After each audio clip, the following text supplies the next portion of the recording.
আমি জাস্ট শুতে যাওয়ার আগের মুহূর্তে ভিডিওটা করছি। আমাকে বেশ কয়েকজন ইনবক্স করেছে, 3-4 জন আমাকে ইনবক্স করেছে যে আমি একটা মেয়ে, আমি কি একা সোলো ট্রাভেল করতে পারি।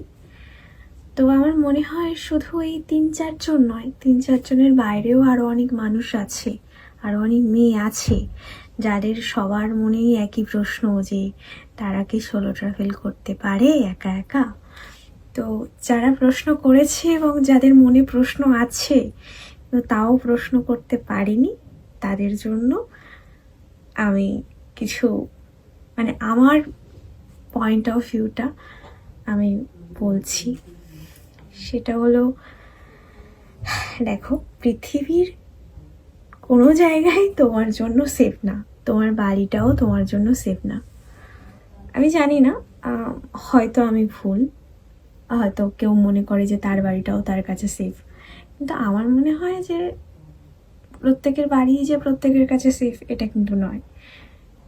এখানেও অনেক ব্যাপার, অনেক বিশ্লেষণ, অনেক কিছু আছে, আমি আর সেখানে যাচ্ছি না।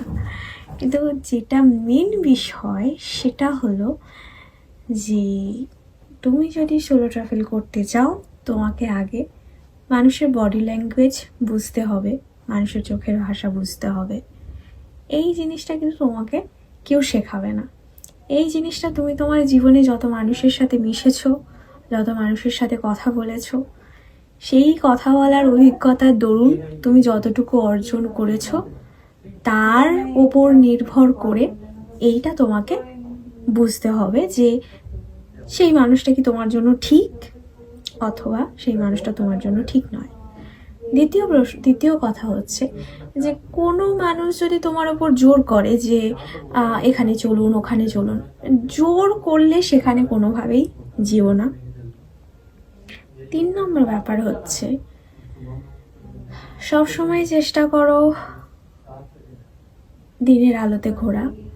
রাতের আলোতে ঘোরা অবশ্যই উচিত, কিন্তু রাতের আলোতে ঘুরতে গেলে যে কনফিডেন্টটা তোমার মধ্যে দরকার সেটা কি তোমার মধ্যে আছে? যদি কোনো পরিস্থিতির সম্মুখীন তুমি হও, সেই পরিস্থিতি থেকে বেরোনোর সামর্থ্য কি তোমার আছে? যদি থাকে, যদি সেই কনফিডেন্টটা তোমার মধ্যে থাকে, তাহলে তুমি রাতের আলোতে ঘুরতে পারো। আদারওয়াইজ চেষ্টা করো অবশ্যই দিনের আলোতেই ঘোরার।